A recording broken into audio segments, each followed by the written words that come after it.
The rain hammered against the windows of Clarence's house that October morning. Inside the grand corridor, Queen Camilla stood frozen, her hand raised in the air, trembling.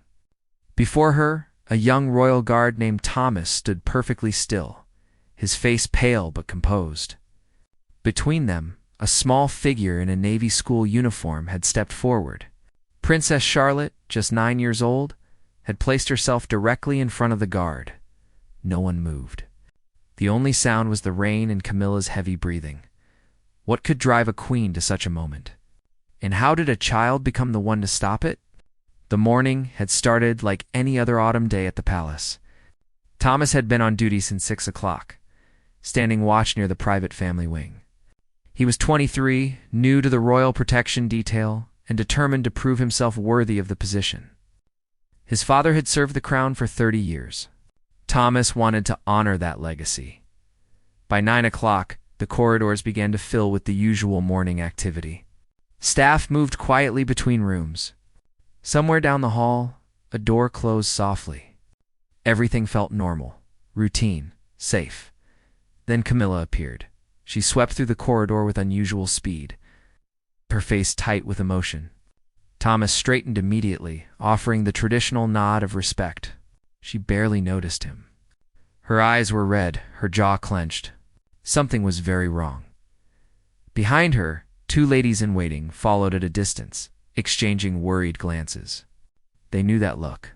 They had seen it before, during the difficult months after the coronation, when the pressure became too much and Camilla's composure would crack in private moments. If you're watching this story unfold and want to see how it ends, make sure you're subscribed and hit the bell icon. You won't want to miss what happens next. Thomas watched as Camilla stopped near a tall window overlooking the gardens. She pressed her hand against the glass, her shoulders rising and falling with each breath. He couldn't hear what she was saying, but her lips were moving. She seemed to be speaking to herself, or perhaps to someone who wasn't there. Minutes passed. The staff in the hallway began to thin out, sensing the tension and making themselves scarce. Thomas remained at his post. It wasn't his place to intervene or ask questions. His job was to be present, invisible, and ready. Then Camilla turned. Her eyes landed on Thomas, and something in her expression changed. It wasn't anger exactly. It was something deeper. Something that had been building for weeks, perhaps months. The weight of a crown? The constant scrutiny. The endless comparisons to a woman the public still mourned. She walked toward him slowly. Thomas felt his pulse quicken, but kept his face neutral. "You," she said quietly, her voice shaking. "You all stand there watching, judging, pretending to serve while you whisper behind our backs." Thomas said nothing. He had been trained for many situations, but not this one. Camilla's voice rose. "Do you think I don't hear it? Do you think I don't know what they say about me?" Her hand went to her chest, fingers curling into the fabric of her dress. Her breathing became faster, shallower. Thomas recognized the signs. She was spiraling, losing control in a way that royalty rarely did in front of staff. And then, before anyone could react, her hand rose into the air. Time seemed to slow. Thomas saw Camilla's hand raised, saw the wild look in her eyes, and understood that something terrible was about to happen. He had seconds to make a choice. Step back and let her strike him. Move away and risk appearing insubordinate, or stand his ground and absorb whatever came next. He chose to stand still. His training told him that any movement could escalate the situation. So he remained frozen, watching a queen come undone before his eyes. Camilla's hand hung in the air, shaking violently. Tears streamed down her face now, mixing with the makeup she always wore so carefully. This wasn't the composed woman the public saw at state dinners and charity events. This was someone breaking under pressure that no one should have to carry alone. The ladies-in-waiting moved forward cautiously, trying to reach her without startling her further. But Camilla didn't seem to see them. Her focus was entirely on Thomas, as if he represented everything she couldn't control, everything that judged her, everything that reminded her she would never be enough. "You don't understand," she whispered, though her voice carried through the silent corridor. "None of you understand what this is like." Her hand began to drop toward him, and then Charlotte appeared. No one had heard her coming. She must have been nearby, perhaps heading to her morning lessons or visiting her grandfather. But suddenly she was there, small and determined, stepping between the guard and her step-grandmother with a calm that seemed impossible for a 9-year-old. "Grandma," Charlotte said softly. Just that one word. Camilla's hand stopped midair. Her eyes focused, as if seeing clearly for the first time that morning. The rage and pain in her face gave way to shock, then horror. As she realized what she had almost done, Charlotte didn't move away. She didn't flinch. She simply looked up at Camilla with those steady blue eyes that reminded everyone of her great-grandmother. "The late Queen Elizabeth." "Grandma," Charlotte repeated, reaching out to take Camilla's trembling hand in both of hers. "It's okay. Everyone's okay." The words were simple, almost childlike, but they carried a weight that stopped everything. Camilla's breathing began to slow. Her shoulders dropped. The hand that had been raised to strike fell gently to her side as Charlotte held it. Thomas remained perfectly still, but inside, his heart was pounding. He had just witnessed something that could have destroyed reputations, ended careers, and created a scandal that would haunt the royal family for years. And a child had stopped it with nothing but quiet courage. The ladies-in-waiting finally reached them. One gently touched Camilla's shoulder, while the other moved to guide Charlotte away. But Charlotte shook her head slightly, refusing to leave. She kept holding Camilla's hand, anchoring her to the present moment. "Let's go somewhere quiet," Charlotte said, her voice still calm and soft. "Just you and me?" Camilla looked down at the little girl, and something crumbled inside her. She nodded, unable to speak, tears flowing freely now. Charlotte led her away from Thomas, away from the watching staff, down the corridor toward a private sitting room. As they walked, Charlotte glanced back once at Thomas. Her expression was unreadable, but there was something in it that made him understand. This wasn't the first time she had seen someone in her family struggle under the weight of their position. This wasn't the first time she had stepped in to help. The corridor emptied quickly after that. Staff scattered, knowing without being told that what they had witnessed must never be spoken about. The ladies-in-waiting followed Camilla and Charlotte at a respectful distance, ready to help if needed, but giving them space. Thomas stood alone in the hallway, his hands still at his sides, his mind racing. He had been prepared for threats from outside the palace. He had trained to protect the royal family from danger, but he had never imagined that the danger might come from within, or that the protection might need to flow in the opposite direction. His hand shook slightly as he brought it up to wipe his brow. The adrenaline was wearing off now, leaving him feeling drained and confused. What would happen next? Would he be dismissed? Would he be asked to sign agreements, to never speak of what had occurred? Or would everyone simply pretend it never happened? In the private sitting room, Charlotte guided Camilla to a chair by the fireplace. The room was warm and quiet, decorated in soft creams and golds. Family photographs lined the mantel, including several of Charlotte's late great-grandmother. Charlotte didn't let go of Camilla's hand until she was seated. Then she pulled a footstool close and sat down, looking up at the woman who had been trying so hard to fill impossible shoes. "Do you want to talk about it?" Charlotte asked. Camilla shook her head, then nodded, then covered her face with her hands. A sob escaped her throat, raw and painful. Charlotte waited, patient, in a way that seemed far beyond her years. "I almost hurt him," Camilla finally whispered through her fingers. "I almost struck a guard. What kind of person does that make me?" "A tired one," Charlotte said simply. "A person who's carrying too much and forgot to ask for help." Camilla looked up, startled by the wisdom in those words. Charlotte's expression was serious but kind. She had inherited her mother Catherine's grace and her father William's sense of duty, but there was something else there too. A maturity that came from watching adults struggle and learning that even royals were human. "Your father must think I'm terrible," Camilla said, wiping her eyes. "And your mother. They must wonder what Charles was thinking." Charlotte shook her head. "Papa says everyone has hard days. Mama says the crown doesn't make you perfect. It just makes your mistakes more visible." The truth of it hit Camilla like a wave. For months, she had been trying to be perfect, trying to prove herself worthy of her position, Worthy of Charles? Worthy of a country that still loved Diana more than they would ever love her? The pressure had built silently, invisibly, until this morning when it finally broke through. "I didn't mean to," Camilla said quietly. "I would never actually hurt anyone. I felt so angry, so helpless. And he was standing there and I couldn't think straight." "I know," Charlotte said. "Sometimes feelings get too big. That's what my teacher says. When feelings get too big, we have to make them smaller by talking about them." Camilla almost smiled despite everything. Here she was, a queen, being counseled by a 9-year-old. But the child was right. She hadn't talked to anyone.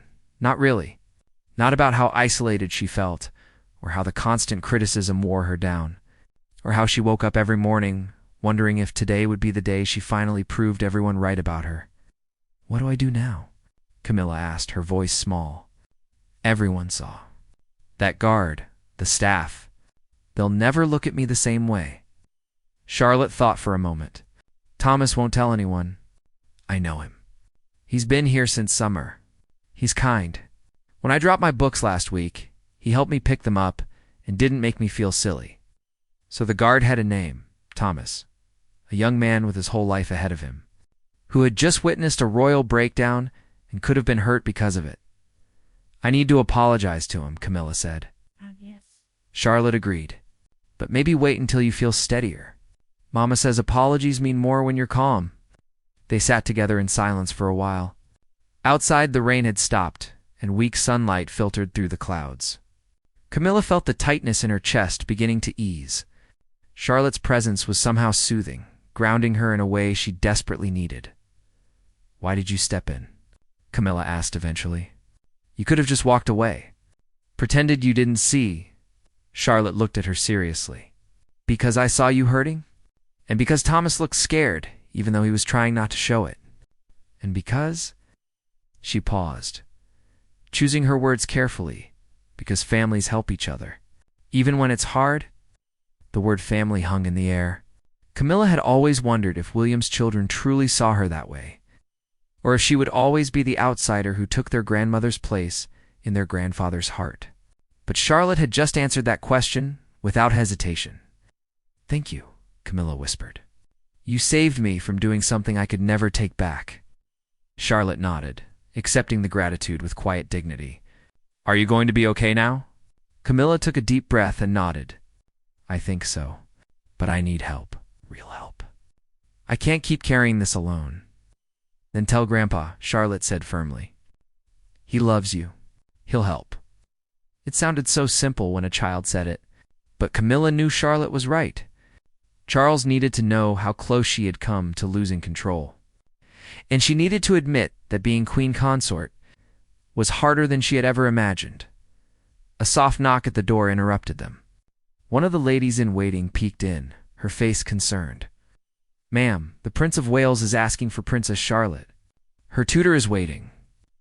Charlotte stood up, smoothing her school uniform. She looked at Camilla one more time. "Will you promise me something?" "What's that?" Camilla asked. "Promise you'll talk to someone today?" Camilla managed a small, genuine smile. "I promise."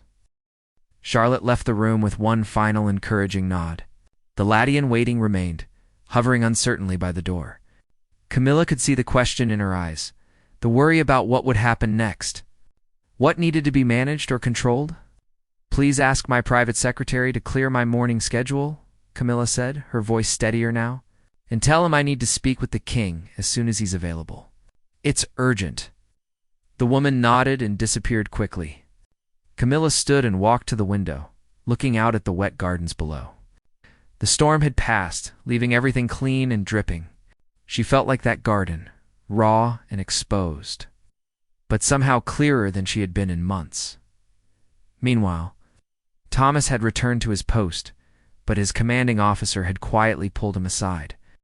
Captain Morrison was a veteran of royal protection, a man who had served through scandals, divorces, and deaths. He had seen almost everything, but even he looked troubled. "Thomas," he said quietly, leading him to a private office. "I need you to tell me exactly what happened this morning. Every detail, Thomas recounted the events carefully, leaving nothing out. Morrison listened without interruption, his face grave. When Thomas finished, the captain sat back in his chair and let out a long breath. "You did everything right," Morrison said finally. "Staying still, not escalating the situation, that took discipline." "But what happens now, sir?" Thomas asked. "Should I be reassigned?" Morrison was quiet for a moment. "That's not my decision alone. But I'll tell you this. What you witnessed this morning was a human being under extreme stress. She's not the first royal to crack under pressure, and she won't be the last. The question is whether we treat this as a disciplinary matter or a health concern." Thomas hadn't thought of it that way. He had been so focused on his own shock and fear that he hadn't fully considered what Camilla must be going through to reach that point. "No, I don't want to cause problems for her," Thomas said. "I just want to know if I'm safe to continue working here." "You're safe," Morrison assured him. "But you'll likely be called to a private meeting later today. There will be discussions about confidentiality. What happened this morning stays between the people who witnessed it." "That's not a threat, Thomas. It's protection." "For everyone involved?" Thomas nodded, understanding. The palace had ways of handling situations that could damage the monarchy. This would be handled quietly, carefully, completely out of public view. By early afternoon, Camilla was sitting across from King Charles in his private study. She had rehearsed what she wanted to say a dozen times, but now that she was here, the words caught in her throat. Charles could see she had been crying. He reached across and took her hand without speaking, waiting for her to find her voice. "I almost hurt someone this morning," she finally said. "I lost control and nearly struck one of the guards. Charlotte stopped me." Charles's expression shifted through several emotions: shock, concern, and then a deep sadness. He didn't let go of her hand. "Tell me everything," he said gently. So she did. She told him about the mounting pressure, the constant comparisons to Diana, the feeling that no matter what she did, it would never be enough. She told him about the cruel comments she pretended not to see online, the whispers she pretended not to hear, the weight of a crown she had never expected to wear. She told him about waking up that morning feeling like she was drowning, how it all exploded in that corridor. Charles listened to everything without interrupting. When she finished, he was quiet for a long moment. "I failed you," he said finally. "I saw you struggling, and I told myself you were strong enough to handle it.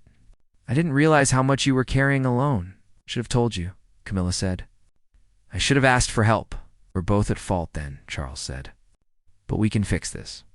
Together. First, you need to speak with the guard. Thomas, I believe his name is... He deserves a proper apology, not from a queen, but from a person who made a mistake." Camilla nodded. She had known this was necessary, but hearing Charles say it made it real. Then, Charles continued, "We need to get you proper support. A therapist who understands the unique pressures of royal life. Time to step back from some engagements. Space to heal without feeling like you're failing." "People will notice," Camilla said quietly. "They'll say I can't handle the job." "Let them say it," Charles replied firmly. "I'd rather have you healthy and criticized than breaking in silence. You're more important than their opinions." The words broke something open in Camilla. She had spent so long trying to prove herself to strangers that she had forgotten the people who actually mattered already valued her. Charles loved her not because she was perfect, but because she was human. Flawed, struggling, and real. "What about Charlotte?" Camilla asked. "She saw everything.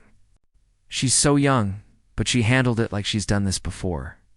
Charles smiled sadly. "She has done it before in smaller ways. Charlotte has inherited her great-grandmother's ability to read situations and respond with grace. But she's still a child. We need to make sure she knows none of this was her responsibility to fix." That evening, arrangements were made. Thomas was called to a small meeting room where Camilla waited with only Morrison present. The young guard entered nervously, unsure what to expect. Camilla stood when Thomas entered.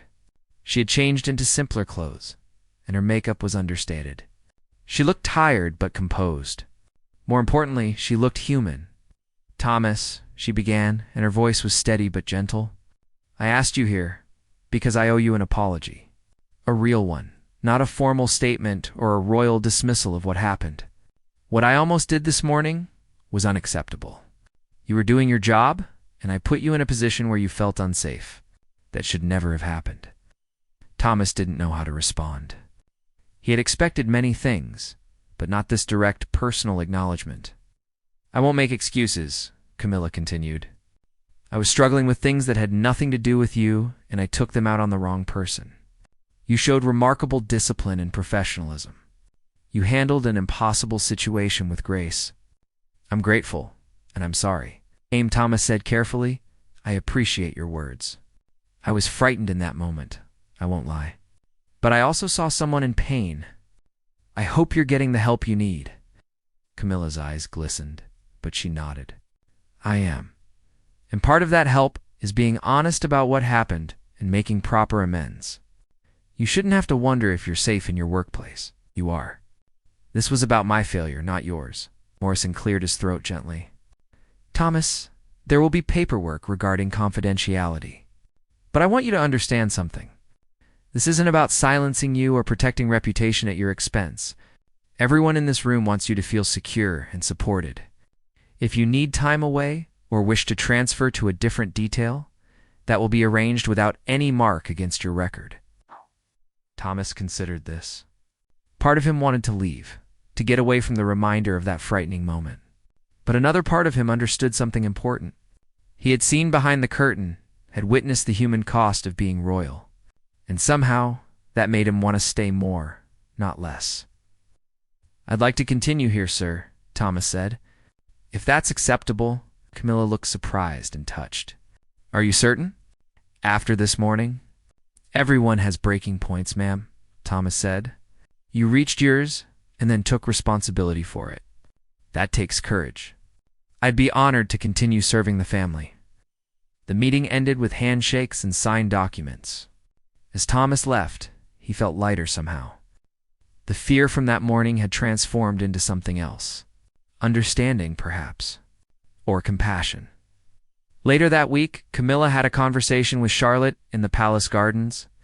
The young princess was practicing her archery under the watchful eye of an instructor. But she was given a break when Camilla arrived. They walked together along the rose beds. The October air crisp and cool. I wanted to thank you properly, Camilla said. What you did took more bravery than I think you realize. Charlotte shrugged slightly. I just didn't want anyone to get hurt, including you. Your mother told me you sometimes have nightmares, Camilla said gently. About things being wrong in the family. About not being able to help when people need it. Char looked down, embarrassed. Sometimes, what happened wasn't your job to fix, Camilla said firmly. And I need you to know that. You're a child. A wonderfully kind, mature child, but still a child.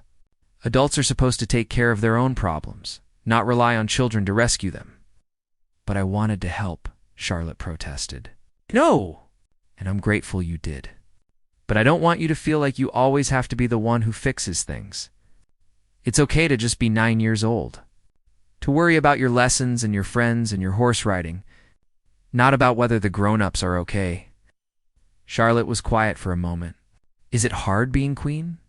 Harder than I expected, Camilla admitted. But I'm learning to ask for help now. And I'm learning that being strong doesn't mean never struggling. It means having the courage to admit when you need support. Like Thomas, Charlotte said thoughtfully. He was scared, but he didn't run away. Exactly like Thomas. And like you, stepping between us when you could have stayed safe and uninvolved.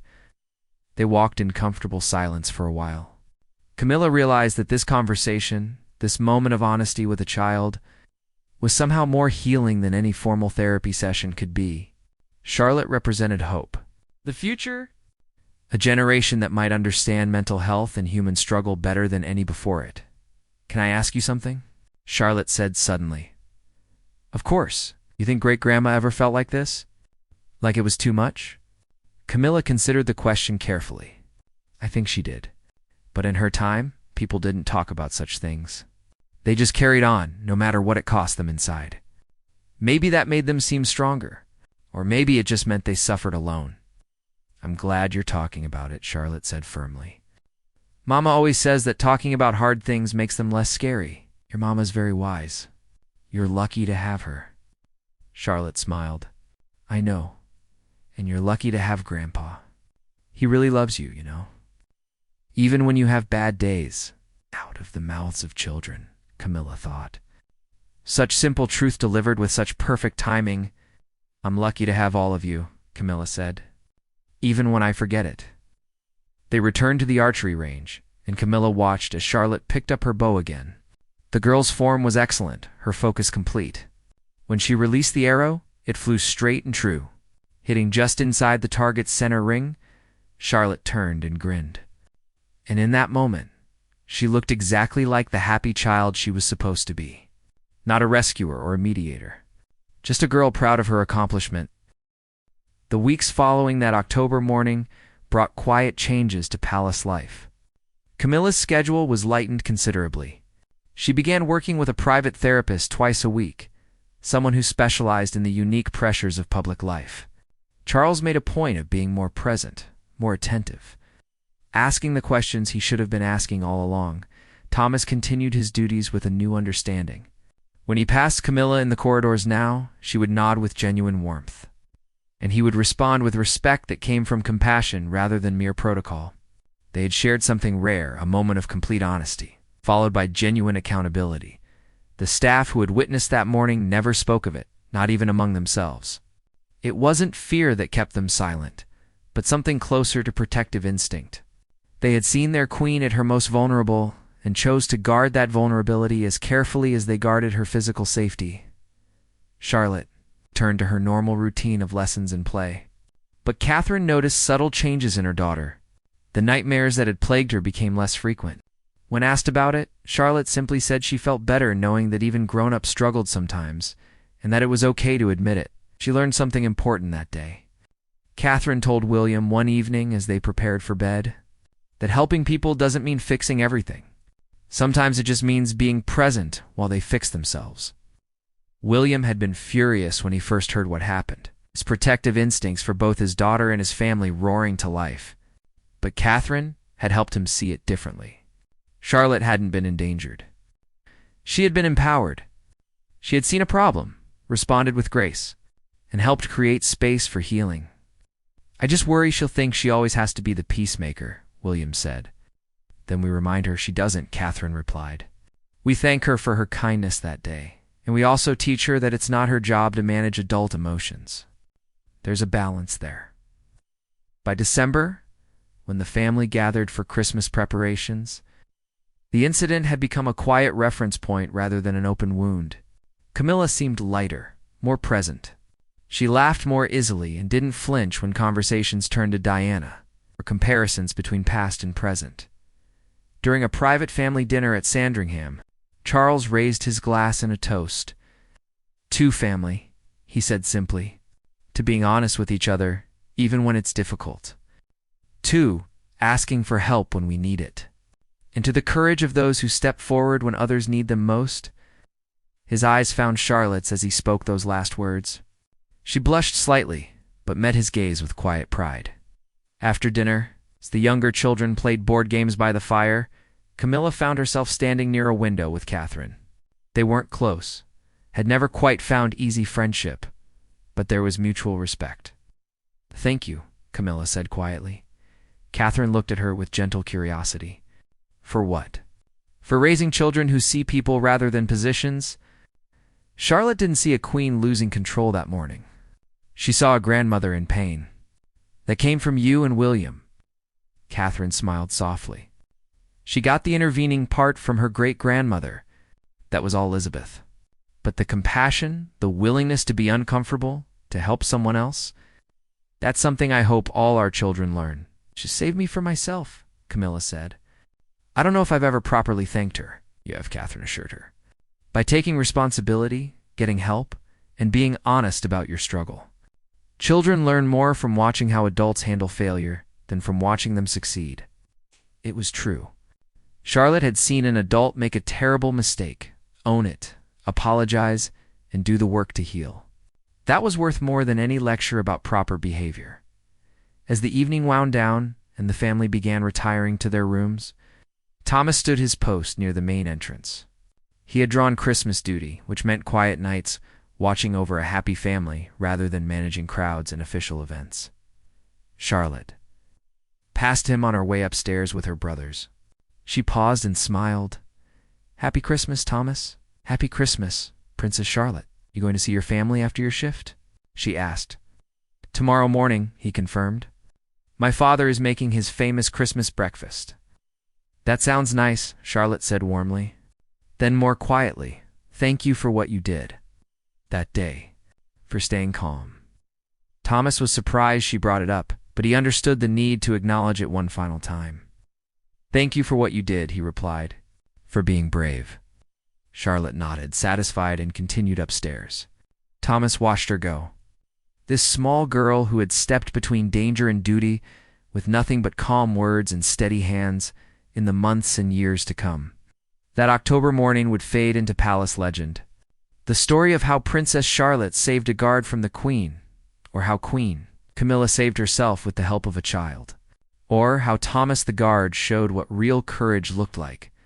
But those who were actually there knew the truth. It was more complex and more beautiful than any legend. It was a story about humans wearing crowns, discovering that vulnerability wasn't weakness. It was about a child wise beyond her years, learning that helping doesn't mean carrying. And it was about a young guard who saw pain beneath anger and chose compassion over fear. The rain had stopped that October morning, leaving everything washed clean.